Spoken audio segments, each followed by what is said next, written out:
Тағы да біздің сервис центрімізге мынандай аяқ киімдер келді.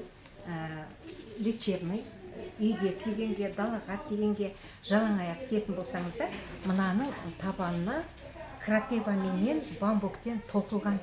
Бұл өте керемет, жеп жеңіл және табандағы барлық нүктелерге массаж жасап тұратын тәлішке. Үйде дәрет алғанда кисеңіз, мынау су болса тез құрғайды және де ешқандай бактерия жинамайды.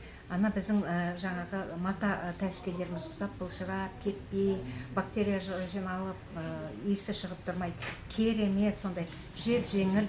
Өзіміз осыны тек қана осыны киетін болдық. Түрлі размерлері бар және түрлі мынандай тоқылған түрлі түстері де бар. Иә, одан кейін мұздай болып кимейді, табанға жып жылы, комфортно, табандағы бүкіл нүктелерді емдеп, мінекей мынандай да түрлері бар. Керемет тәлішкелер, үйде тек қана осы тәлішкелер киетін болыңыздар. Денсаулығымызды сақтаймыз десеңіздер.